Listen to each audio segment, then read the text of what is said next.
കുറച്ചു നാളുകളിലായി ഇന്ത്യയിലെ ഓരോ ആത്മാഭിമാനമുള്ള പൗരന്മാരും ആഗ്രഹിച്ച ഒരു വാർത്തയാണ് ഇന്ന് രാവിലെ ഉണ്ടായിട്ടുള്ളത്.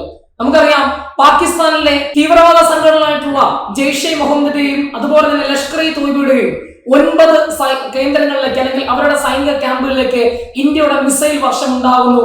ഏകദേശം 70ഓളം തീവ്രവാദികൾ മരണപ്പെട്ടു എന്നാണ് അറിയാം. നമുക്കറിയാം, കഴിഞ്ഞ ഏപ്രിൽ മാസം 22-ാം തീയതിയാണ്, ഏപ്രിൽ മാസം കൃത്യമായി പറഞ്ഞാൽ 2025 ഏപ്രിൽ മാസം 22-ാം തീയതിയാണ് പെഹൽഗാം അറ്റാക്ക് ഉണ്ടാകുന്നത് അല്ലെ. ആ പെഹൽഗാം അറ്റാക്കിന്റെ ഭാഗമായിട്ട് 26 ജീവനുകളാണ് അന്ന് പൊലിഞ്ഞത്. അതിന്റെ ഭാഗമായിട്ടാണ് 14 ദിവസങ്ങൾക്ക് ശേഷം ഇന്ത്യയുടെ അറ്റാക്ക് ഉണ്ടാകുന്നത്. ഓപ്പറേഷൻ സിന്ദൂർ എന്നാണ് അതിന് പേരിട്ടിരിക്കുന്നത്. പ്രധാനമന്ത്രി ശ്രീ നരേന്ദ്രമോദിയാണ് ഇത്തരം ഒരു പേര് നിർദ്ദേശിക്കുന്നത്. ഒരുപക്ഷെ ഇതിലും നല്ലൊരു പേര് ഈ ഒരു ഓപ്പറേഷൻ നിർദ്ദേശിക്കാൻ കഴിയില്ല എന്ന് വേണമെങ്കിൽ നമുക്ക് പറയാം. ഓപ്പറേഷൻ സിന്ദൂർ ഇന്ത്യയിലെ ഓരോ ഈ പറയപ്പെടുന്ന 26 ജീവനുകൾക്ക് നമ്മൾ എന്ത് ചെയ്തിരിക്കുന്നു, ഇന്ന് തിരിച്ചടിച്ചിരിക്കുന്നു എന്ന കാര്യം ഓർക്കുക. അവിടെ അതുമായി ബന്ധപ്പെട്ട കുറച്ച് കാര്യങ്ങളാണ് നമ്മൾ ഇന്ന് ഡിസ്കസ് ചെയ്യാനായിട്ട് പോകുന്നത്. ഒന്ന്, ഈ പറയുന്ന പെഹൽഗാം എന്ന് പറയുന്ന ജമ്മു കാശ്മീരിലെ ഒരു ടൂറിസ്റ്റ് ഡെസ്റ്റിനേഷൻ ആണ്. ഈ പെഹൽഗാം ഏത് ജില്ലയുടെ ഭാഗമാണ് എന്ന് ചോദിച്ചു കഴിഞ്ഞാൽ അത് ആനന്ദ്നാഗ് ജില്ലയുടെ ഭാഗമാണ് പെഹൽഗാം. ഇതിന്റെ ഭാഗമായിട്ട് തൊട്ടടുത്ത ദിവസം തന്നെ 1960 സെപ്റ്റംബർ മാസം 19-ാം തീയതി ഇന്ത്യയുടെ അന്നത്തെ പ്രധാനമന്ത്രിയായിരുന്ന ജവഹർലാൽ നെഹ്റുവും അതുപോലെ തന്നെ പാകിസ്ഥാന്റെ പ്രധാനമന്ത്രിയായിരുന്ന അയൂബ് ഖാനും തമ്മിൽ ഒപ്പുവെച്ച സിന്ധു നദീജല കരാർ നമ്മൾ എന്ത് ചെയ്യുന്നുണ്ട്, 2025 ഏപ്രിൽ മാസം 23-ാം തീയതി നമ്മൾ റദ്ദ് ചെയ്യുന്നുണ്ട്. അതുപോലെ തന്നെ അതിന്റെ ഭാഗമായിട്ട് ഓപ്പറേഷൻ സിന്ദൂർ നടക്കുന്നത് 2025 മെയ് മാസം 7-ാം തീയതി. ഇന്നലെ കൃത്യമായി പറഞ്ഞ രാത്രി 1 മണിക്ക് ശേഷം 1:05 സ്റ്റാർട്ട് ചെയ്ത ഓപ്പറേഷനാണ്. 23 മിനിറ്റുകളാണ് ആ ഓപ്പറേഷൻ നീണ്ടുന്നത് എന്ന കാര്യം ഓർക്കുക. ഇന്ത്യയുടെ വ്യോമസേനയാണ് അതിന് നേതൃത്വം കൊടുക്കുന്നത്. ആ വ്യോമസേനയെ പറ്റി പറയുമ്പോൾ വ്യോമസേനയുടെ തന്നെ സ്കാൽപ്പ് മിസൈലുകളാണ്, സ്റ്റോം ഷാഡോ എന്ന അപരനാമത്തിൽ അറിയപ്പെടുന്ന വിദേശ മിസൈലുകളാണ് ഈ പറയുന്ന സ്കാൽപ്പ് മിസൈലുകൾ. 250 കിലോമീറ്ററോളം പ്രഹരശേഷിയുള്ള മിസൈലുകളാണ് സ്കാൽപ്പ് മിസൈലുകൾ. അതിനെ ഈ പറയുന്ന വർഷിക്കാൻ ഉപയോഗിച്ച ഫൈറ്റർ ജെറ്റുകൾ ഏത് എന്ന് ചോദിച്ചു കഴിഞ്ഞാൽ അത് റഫാൽ വിമാനങ്ങളാണ്. നമുക്കറിയാം, 36 റഫാൽ വിമാനങ്ങളാണ് നമ്മൾ ഫ്രാൻസിൽ നിന്നും വാങ്ങിച്ചിട്ടുള്ളത്. ഡെസോൾട്ട് ഏവിയേഷൻ ആണ് ഈ പറയുന്ന റഫാൽ വിമാനത്തിന്റെ നിർമ്മാതാക്കൾ എന്നറിയപ്പെടുന്നത്. ഡെസോൾട്ട് ഏവിയേഷൻ, അത് PSC ചോദിച്ചിട്ടുണ്ട്. അപ്പോ റഫാൽ വിമാനങ്ങളാണ് ഈ പറയപ്പെടുന്ന സ്കാൽപ്പ് മിസൈലുകൾ വർഷിച്ചത് എന്ന കാര്യം അവിടെ ഓർത്തു വെക്കുക. ഇനി അതുമായി ബന്ധപ്പെട്ട് പറയുമ്പോൾ ഇതാണ് നമ്മുടെ ഈ കാണുന്ന ചിത്രമാണ് നമ്മുടെ സ്കാൽപ്പ് മിസൈലുകൾ. ഇതാണ് ഈ പറയുന്ന 9 തീവ്രവാദ കേന്ദ്രങ്ങളിലേക്ക് വർഷിക്കുന്നത്. ദെൻ ഇതാണ് നമ്മുടെ വജ്രായുധമായിട്ടുള്ള റഫാൽ വിമാനങ്ങൾ. ഇതുപോലെ 36 റഫാലുകളാണ് ഇന്ത്യൻ മണ്ണിലേക്ക് നമ്മൾ ഫ്രാൻസിൽ നിന്നും എഗ്രിമെന്റ് പ്രകാരം മേടിച്ചിട്ടുള്ളത്.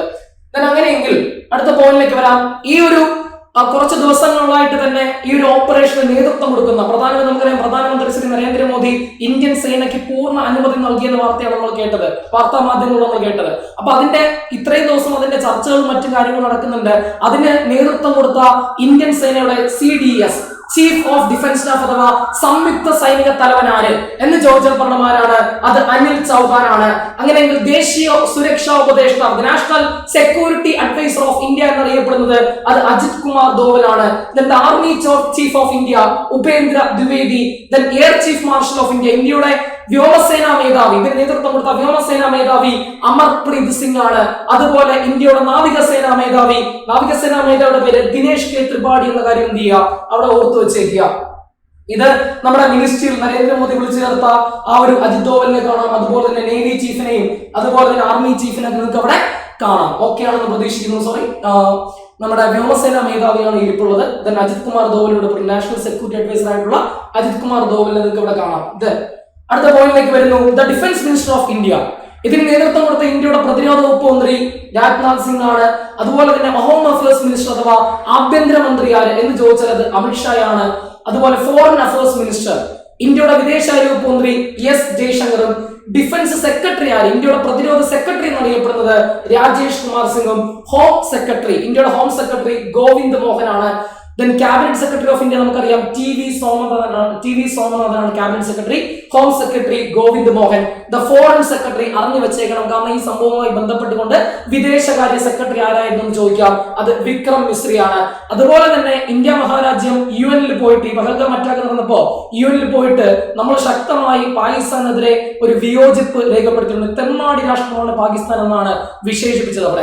ഇവിടെ നിങ്ങൾ മനസ്സിലാക്കേണ്ടത് പെർമനന്റ് റെപ്രസെന്റേറ്റീവ് ഓഫ് UN ഐക്യരാഷ്ട്രസഭയിലേക്കുള്ള ഇന്ത്യയുടെ സ്ഥിരം പ്രതിനിധി ആര് എന്ന് ചോദിച്ചാൽ പറഞ്ഞത് പർവതനേനി ഹരീഷാണ്. ഓക്കെ, പർവതനേനി ഹരീഷാണ് നിലവിൽ ഐക്യരാഷ്ട്രസഭയിലേക്കുള്ള ഇന്ത്യയുടെ സ്ഥിരാംഗം, permanent representative of India in UN എന്നറിയപ്പെടുന്നത് പർവതനേനി ഹരീഷാണെന്ന കാര്യം ഓർക്കുക. അതുപോലെ തന്നെ പാകിസ്ഥാനിലേക്ക് വരുമ്പോ പാകിസ്ഥാന്റെ നിലവിലെ പ്രധാനമന്ത്രി, അദ്ദേഹം 2024 മാർച്ച് മാസം അധികാരത്തിലേറിയ പ്രധാനമന്ത്രിയാണ്. അദ്ദേഹത്തിന്റെ പേര് ഷഹബാസ് ഷെരീഫ് എന്നാണ്. അദ്ദേഹം പ്രതിനിധാനം ചെയ്യുന്ന പൊളിറ്റിക്കൽ പാർട്ടി ഏത് എന്ന് ചോദിച്ചു കഴിഞ്ഞാൽ അത് PML, പാകിസ്ഥാൻ മുസ്ലിം ലീഗ് N, നവാസ് എന്നാണ്. അപ്പൊ PML N ആണ് ഷഹബാസ് ഷെരീഫ് പ്രതിനിധാനം ചെയ്യുന്ന പൊളിറ്റിക്കൽ പാർട്ടിയുടെ പേര്. അവിടുത്തെ പാകിസ്ഥാനിലെ പാർലമെന്റിന്റെ ഒപ്പോസിഷൻ ലീഡർ, പ്രതിപക്ഷ നേതാവ് ആര് എന്ന് ചോദിച്ചു കഴിഞ്ഞാൽ അത് ഒമർ അയ്യൂബ് ആണ്. അദ്ദേഹം പ്രതിനിധാനം ചെയ്യുന്ന പൊളിറ്റിക്കൽ പാർട്ടിയുടെ പേര് തെഹരീഖ് ഇ ഇൻസാഫ്. ഇവിടെ നിങ്ങൾക്ക് നമ്മുടെ ഷഹബാസ് ഷെരീഫിന്റെ ചിത്രം ഇവിടെ കാണാം. അപ്പോ തെഹരീഖ് ഇ ഇൻസാഫിന്റെ പറ്റി പറയുമ്പോൾ 1996 ക്രിക്കറ്റ് താരമായിട്ടുള്ള ഇമ്രാൻ ഖാൻ രൂപീകരിച്ച പൊളിറ്റിക്കൽ പാർട്ടിയാണ് തെഹരീഖ് ഇ ഇൻസാഫ് എന്ന് പറയുന്നത്. 2022 വരെ ഇമ്രാൻ ഖാൻ ആയിരുന്നു പ്രധാനമന്ത്രി. എന്നാൽ ഇമ്രാൻ ഖാൻ അവിശ്വാസ പ്രമേയം നേരിട്ടതിനെ തുടർന്ന് അദ്ദേഹം പുറത്താവുന്നു. അദ്ദേഹം ഇപ്പൊ ജയിലിലാണ്. അങ്ങനെയാണ് ആര് വരുന്നത്? ഈ പറയുന്ന ഷഹബാസ് ഷെരീഫ് പാകിസ്ഥാന്റെ പ്രധാനമന്ത്രിയായിട്ട് വരുന്നത് എന്ന കാര്യം ഓർക്കുക. ഇനി പാകിസ്ഥാന്റെ നിലവിലെ ഡിഫൻസ് മിനിസ്റ്റർ ആര്? നമ്മൾ കുറച്ച് ദിവസങ്ങളായിട്ട് വാർത്തകൾ കേട്ടുകൊണ്ടിരിക്കുന്ന പേര് ആരാണിത്? കോജ ആസിഫ് ആണ് പാകിസ്ഥാന്റെ ഡിഫൻസ് മിനിസ്റ്റർ. കോജ ആസിഫ് ആണ്. Then the foreign minister of Pakistan, പാകിസ്ഥാന്റെ വിദേശകാര്യ മന്ത്രി മുഹമ്മദ് ഇഷ്ഖ്ദർ എന്ന കാര്യം ഓർക്കുക. ഇഷ്ഖ്ദർ എന്നായിരിക്കും നമ്മൾ കൂടുതൽ കേൾക്കുക. ഫുൾ നെയിം മുഹമ്മദ് ഇഷ്ഖ്ദർ എന്നാണ്. Then the army chief of Pakistan, പാകിസ്ഥാന്റെ സൈനിക മേധാവി ആര് എന്ന് ചോദിച്ചത് അസീം മുനീർ ആണ്. ഒരുപക്ഷെ വേണമെങ്കിൽ പറയാം ഇദ്ദേഹത്തിന്റെ ചില പ്രസ്താവനകൾക്ക് ശേഷമാണ് ഈ പറയുന്ന പഹൽഗാം അറ്റാക്ക് തന്നെ സംഭവിക്കുന്നത് എന്നാണ് നമ്മൾ വാർത്തകളൊക്കെ കേട്ടത്. അപ്പോ ഇതിന്റെ സൂത്രധാരൻ എന്ന് വിശേഷിപ്പിക്കുന്ന വ്യക്തിയാണ് ആർമി ചീഫ് ആയിട്ടുള്ള അസീം മുനീർ എന്ന് പറയുന്നത്. Army chief Asim Munir. അതുപോലെ നമുക്കറിയാം അതിനുശേഷം ഈ പറയുന്ന ഇന്ത്യ അറ്റാക്ക് നടത്തിയതിനു ശേഷം ലോകരാജ്യങ്ങളെല്ലാം ഈ പറയുന്ന കണക്ക് പല ആളുകളും പല രാജ്യങ്ങളും പല ആൾക്കാരുടെ ഭാഗത്തായിട്ട് ഇങ്ങനെ നിൽക്കുന്നുണ്ട്. അമേരിക്ക പറഞ്ഞു യുദ്ധം അതിനൊരു ശാശ്വതമല്ല എന്ന് പറഞ്ഞു. ചൈനീസ് പ്രസിഡന്റ് പറഞ്ഞത് ഖേദകരമാണ് എന്നാണ് ചൈനീസ് പ്രസിഡന്റ് പറഞ്ഞത്. അതുപോലെ തന്നെ ഇവിടെ കൃത്യമായിട്ട് 2 രാജ്യങ്ങൾ ഫ്രാൻസും ഇസ്രായേലും ഇന്ത്യക്ക് പൂർണ്ണ പിന്തുണ നൽകുന്നുണ്ട്. അമേരിക്കൻ പ്രസിഡന്റ് പറഞ്ഞത്, ഡൊണാൾഡ് ട്രംപ് പറഞ്ഞത് ഇത് ഞങ്ങൾ പ്രതീക്ഷിച്ചതാണ് എന്നാണ്. ഇവിടെ ഫ്രഞ്ച് പ്രസിഡന്റ് ആയിട്ടുള്ള ഇമാനുവൽ മാക്രോൺ വളരെ കൃത്യമായിട്ട് ഇന്ത്യക്ക് പിന്തുണ നൽകുന്നുണ്ട്. അതുപോലെ തന്നെ ഇസ്രായേലിന്റെ പ്രധാനമന്ത്രിയായിട്ടുള്ള ബെഞ്ചമിൻ നെതന്യാഹു വളരെ കൃത്യമായിട്ട് തീവ്രവാദം എതിർക്കപ്പെടണം, ഇന്ത്യയോടൊപ്പമാണ് ഞങ്ങളുടെ നിലപാട് എന്ന് കൃത്യമായിട്ട് ഇസ്രായേലിന്റെ പ്രധാനമന്ത്രിയായ ബെഞ്ചമിൻ നെതന്യാഹു പറയുന്നുണ്ട്. ഈ ബെഞ്ചമിൻ നെതന്യാഹുവിന്റെ പൊളിറ്റിക്കൽ പാർട്ടി കേസ് ചോദിച്ചാണ് ബാത്ത് പാർട്ടി. ബെഞ്ചമിൻ നെതന്യാഹു പ്രതിനിധാനം ചെയ്യുന്ന പൊളിറ്റിക്കൽ പാർട്ടി ഏത്? ബാത്ത് പാർട്ടി എന്ന കാര്യം ഓർക്കുക. ഇനി പാകിസ്ഥാന് പിന്തുണയുമായി ആദ്യം വരുന്നത് തുർക്കിയാണ്. പാകിസ്ഥാന് പിന്തുണയുമായി ആദ്യം എത്തുന്നത് തുർക്കിയാണ്. ടർക്കിഷ് പ്രസിഡന്റിന്റെ പേര് തയ്യിപ്പ് എർദോഗൻ എന്നാണ്. അപ്പൊ തയ്യിപ്പ് എർദോഗൻ വളരെ കൃത്യമായി പാകിസ്ഥാന് പിന്തുണ പ്രഖ്യാപിക്കുന്നുണ്ട്. ചൈനീസ് പ്രസിഡന്റ് ഡയറക്റ്റ് പറഞ്ഞിട്ടില്ല, പക്ഷേ പാകിസ്ഥാന്റെ വിദേശകാര്യ മന്ത്രാലയം ചൈനീസ് മന്ത്രാലയമായിട്ട് സംസാരിച്ചിട്ടുണ്ട്. പാകിസ്ഥാൻ അവകാശപ്പെടുന്നത് ചൈനയുടെ പിന്തുണ പാകിസ്ഥാനാണ് എന്നാണ്. നമുക്കവിടെ എക്സാം പോയിന്റ് ഓഫ് വ്യൂ അറിയേണ്ടത് ആരാണ് നിലവിൽ ചൈനയുടെ പ്രസിഡന്റ് എന്ന് ചോദിച്ചു കഴിഞ്ഞാൽ അത് ഷീ ജിൻപിങ് ആണെന്ന കാര്യം എന്ത് ചെയ്യുക, അവിടെ ഓർത്തു വെച്ചേക്കുക. ഒരു കാര്യം കൂടി പറഞ്ഞുകൊണ്ട് ഞാൻ ഈ സെഷൻ അവസാനിപ്പിക്കുന്നു. ഒരു യുദ്ധങ്ങളും മാനവരാശിക്ക് നല്ലതിനല്ല. എല്ലാ യുദ്ധങ്ങളുടെയും അവസാനം കണ്ണീര് മാത്രമാണ് എന്ന് മാത്രം പറഞ്ഞുകൊണ്ട് ഒരു യുദ്ധവും ഇനി ഉണ്ടാവാതിരിക്കട്ടെ, പാകിസ്ഥാനുമായിട്ടുള്ള ഒരു യുദ്ധവും ഇനി ഉണ്ടാവാതിരിക്കട്ടെ എന്ന് മാത്രം പറഞ്ഞുകൊണ്ട് ഞാൻ ഈ സെഷൻ വൈൻഡപ്പ് ചെയ്യുന്നു. Thank you very much.